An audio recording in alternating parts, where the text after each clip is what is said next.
Kobalt magnetini qurdirdik. Pul qilib salonchasini ham avtozapis qilib berdik yuklariga. O'ta trektor polirovkamiz davom etyapti. Trektor polirovka berishimiz kerak. Kuzov polirovka bo'ladi. Salon ameliyatlarini ham bitirib beramiz. Chazur laboy sonozlashtirib urdik. Eshiklarga tayyorlikdan ustidan yana sonozlashda urib beramiz.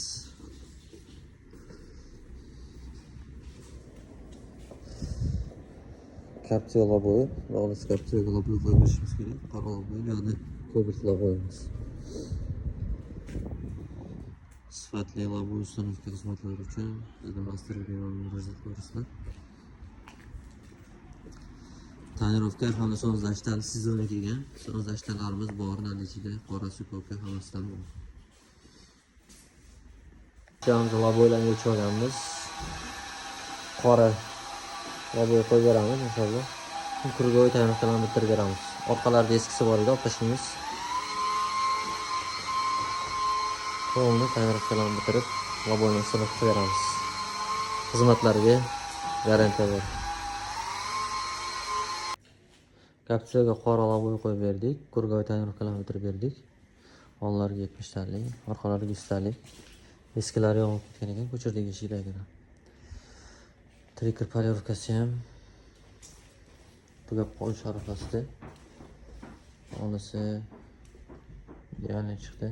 Chiziqlar va shu ko'p edi, sarapinalar yonib ketdi. Sifatli detayli xizmatlar uchun Zed Mastering murojaat qilasizlar.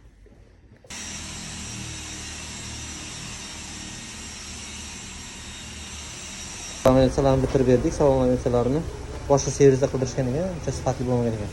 Keyin boshqadan qidirib ketdilar. 14 santimetrlarni qidirdik.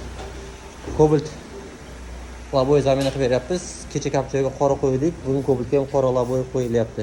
Ikkita oldi eshiklar tonirovkasini yangilab berdik. Damas tonirovkasini ham bitiryapmiz. Shu bilan birgalikda bel bog'larni akliklarni yangilab beryapmiz. Kobalt laboylari bitdi.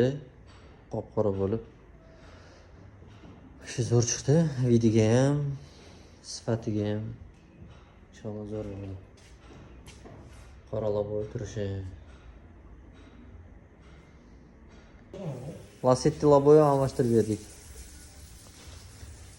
Yani chiqdi, xudo xolisa garantiyalari bor.